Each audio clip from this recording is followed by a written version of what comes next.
Bismillahirrahmanirrahim. Assalamualaikum warahmatullahi wabarakatuh. Bagaimana kabarnya hari ini teman-teman di rumah? Semoga selalu sehat. Kembali lagi dengan saya yaitu Ustadz Ahmad di materi PAI. Nah, sebelum pembelajaran dimulai, kita sama-sama berdoa supaya teman-teman hari ini diberi kelancaran. Oke. Sikap berdoa. Tangannya diangkat, kepalanya ditundukkan. Doa sebelum belajar. Bismillahirrahmanirrahim. Rabbi zidni ilman warzuqni fahman. Amin. Hari ini teman-teman masih di tema yang ke-7, yaitu tentang kepemimpinan. Subtemanya yaitu kepemimpinan di sekitarku. Nah, apa itu seorang pemimpin? Allah Subhanahu wa taala telah berfirman di Quran surat An-Nisa ayat 59, "Wahai orang-orang yang beriman, taatilah Allah dan taatilah Rasul Muhammad dan ulil amri atau pemegang kekuasaan di antara kamu. Kemudian jika kamu berbeda pendapat tentang sesuatu, maka kembalikanlah kepada Allah, Al-Quran dan Rasul sunnahnya. Jika kamu beriman kepada Allah di hari kemudian, yang demikian itu lebih utama bagimu dan lebih baik akibatnya." Baik, dari firman Allah tersebut kita dapat simpulkan bahwa kepemimpinan adalah suatu kemampuan atau kekuatan dalam diri seseorang untuk mempengaruhi orang lain dalam hal bekerja atau dalam organisasi, di mana ini mempunyai suatu tujuan yang harus mencapai target tertentu. Nah, tujuan ini sudah pastinya kepemimpinan ini mempunyai sebuah tujuan ya. Adapun tujuan dari kepemimpinan ini yang pertama ada sebagai sarana. Ya, jadi pemimpin itu sebagai salah satu sarana yang penting dalam mencapai sebuah tujuan.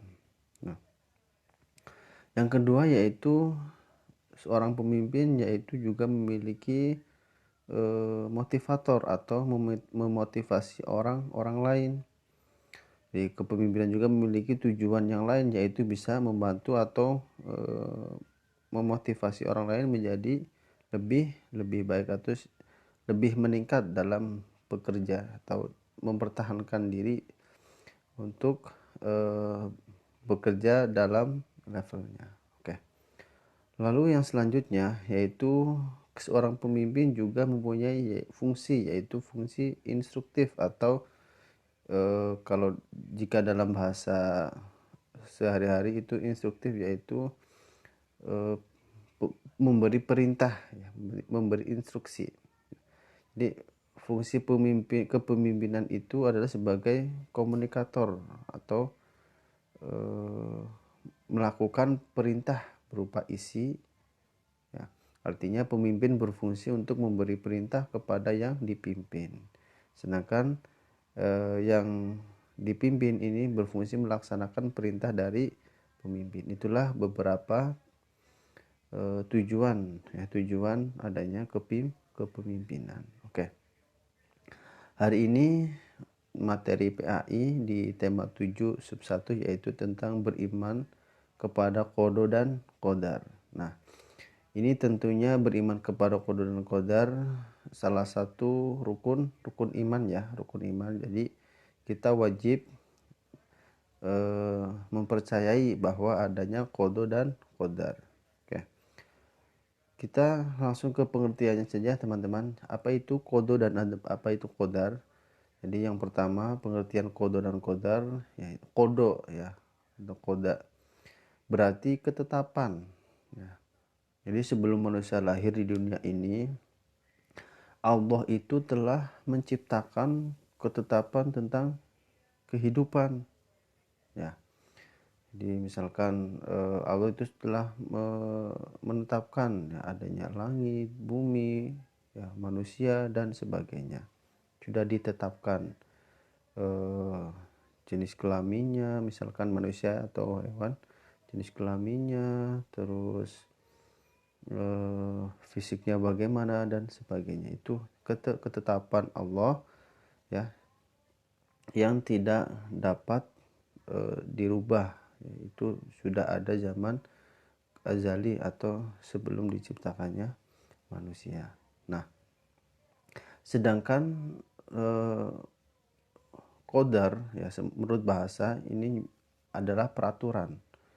Jadi qadar adalah ketetapan Allah terhadap semua makhluk yang akan terjadi dan sedang terjadi dalam ukuran dan bentuk tertentu sesuai dengan kehendak Allah.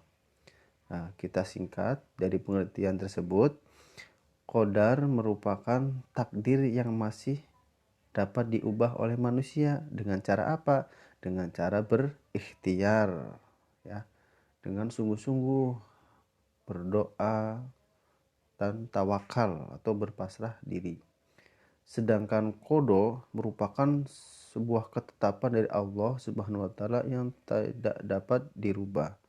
Ya, jadi perbedaannya, qada itu ketetapan yang tidak bisa dirubah, sedangkan qadar itu ketetapan tapi bisa dirubah dengan cara apa? Dengan cara kita berikhtiar, berdoa dan berpasrah diri atau bertawakal. Nah, yang kedua yaitu beriman kepada qada dan qadar Allah Subhanahu wa taala ya. Iman kepada qada dan qadar artinya percaya dan yakin dengan sepenuh hati bahwa Allah Subhanahu wa taala itu telah menentukan ya segala sesuatu bagi makhluknya. Nah, ini bertujuan apa? Bertujuan untuk agar manusia itu bertambah kuat akidahnya. Ya, semakin taat atau tunduk kepada Allah Subhanahu wa taala. Ya. Ini sesuai dengan firman Allah di surat Al-Ahzab ayat 36, dan tidaklah patut bagi laki-laki yang mukmin dan tidak pula bagi perempuan yang mukmin apabila Allah dan Rasulnya telah menetapkan suatu ketetapan akan ada bagi mereka pilihan yang lain tentang urusan mereka. Dan barang siapa mendurhakai Allah dan Rasulnya, maka sungguhlah dia telah sesat. Sesat yang nyata. Oke, jadi beriman kepada qada dan qadar ini wajib kita percayai. Lalu yang ketiga yaitu kewajiban beriman kepada qada dan qadar ya. Jadi setiap orang mukallaf itu orang dewasa ya, itu wajib ya, wajib hukumnya meyakini dan memastikan bahwa seluruh perbuatan kita, ucapan dan gerak dan lain-lain ya, yang baik maupun yang jelek adalah terjadi karena kehendaknya. Nah, takdir dan pengetahuan Allah Subhanahu wa taala. Namun perbuatan yang baik itu atas ridho Allah dan yang jelek itu bukan karena ridhonya. Ya, setiap orang memiliki rasa untuk melakukan perbuatan sesuai dengan kehendaknya. Ya. Jadi misalkan seseorang itu akan mendapatkan pahala manakala ia melakukan perbuatan yang baik. Ya. Dan sebaliknya seseorang itu akan mendapatkan dosa ya manakala ia melakukan hal yang maksiat dan jelek ya. Itu sudah menjadi ketetapan. Makanya kita harus berkewajiban beriman kepada qada dan qadar Allah. Lalu yang keempat atau yang terakhir yaitu hubungan antara qada dan qadar ya. Ini jelas keduanya mempunyai hubungan yang sangat erat ya. Nah, jika qada adalah rencana dan ketetapan Allah ya sejak zaman azali, maka qadar adalah bentuk nyata perwujudan dari rencana Allah tersebut atau ketetapan Allah tersebut. Jadi dengan demikian hubungan keduanya ibarat hubungan antara rencana dan pelaksanaan. Nah, contoh misalkan gini. Ayah Ahmad ya berencana membeli sebuah sepeda sebagai hadiah jika nilai rapornya baik atau jika rapornya bagus atau ranking 1 misalkan. rencana ini dapat diibaratkan sebagai qada Allah, ya, ketetapan Allah nih.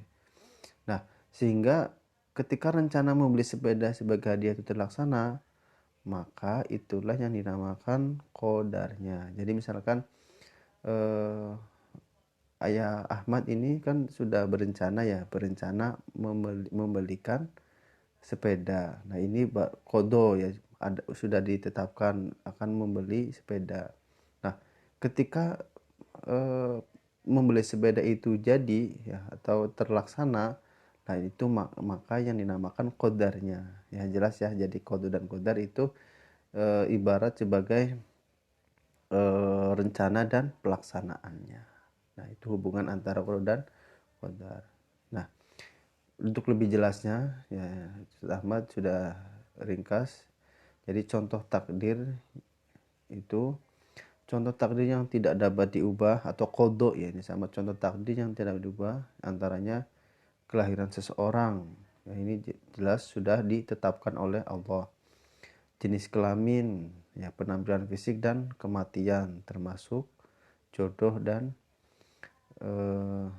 kematian, ya jodoh. Sementara beberapa contoh qadar ya, ini ada 3, masih banyak yang lain. Jadi qadar ini masih bisa dirubah ya, artinya ketetapannya masih bisa dirubah.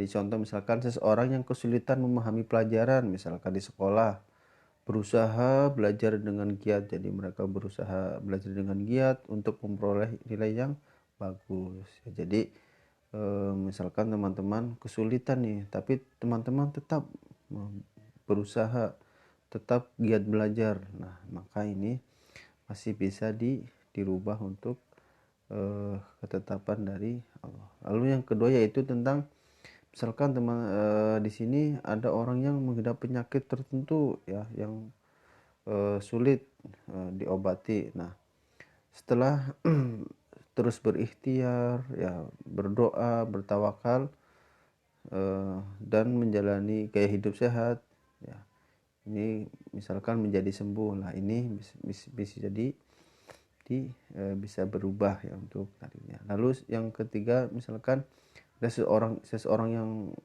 miskin misalkan, tapi dia sangat gigih, sangat ulet ya, untuk berusaha memperoleh pekerjaannya ya, sehingga membuat usahanya menjadi lancar ya, menjadi orang yang berkecukupan. Itulah contoh ya, sebagai contoh qada dan qadar Allah Subhanahu wa taala.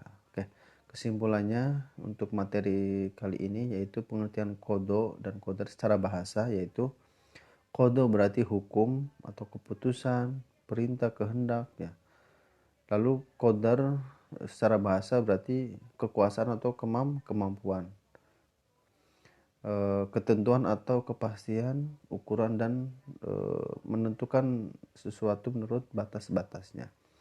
Lalu pengertian qada dan qadar secara istilah yaitu percaya bahwa segala apa yang terjadi di alam semesta ini, di dunia ini, seperti adanya siang, malam, ya, terus hidup, mati, rezeki, jodoh, semuanya itu merupakan kehendak dan ketentuan Allah Subhanahu wa taala. Oke.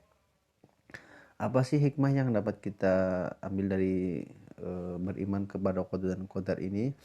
Yang pertama yaitu bisa menumbuhkan kesadaran bahwa alam semesta beserta isinya berjalan berdasarkan ketentuan-ketentuan Allah. Jadi semua yang ada di dunia ini sudah ditentukan oleh Allah Subhanahu wa taala. Lalu yang kedua, supaya bisa meningkatkan ketakwaan kita terhadap Allah ya.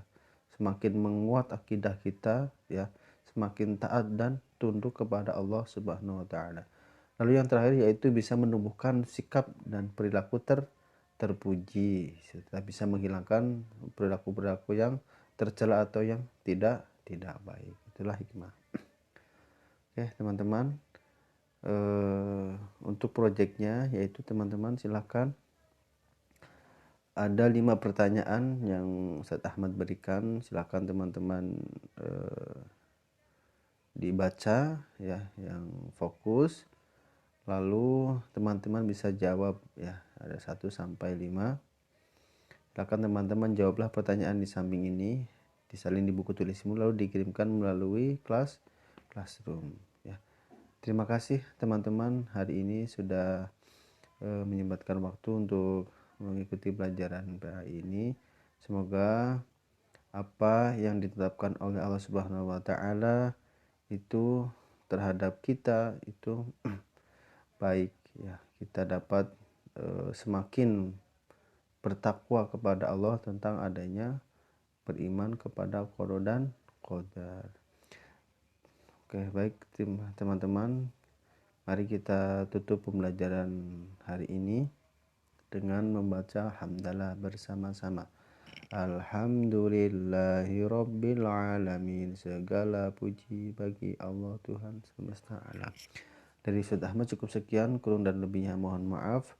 Wassalamualaikum warahmatullahi wabarakatuh.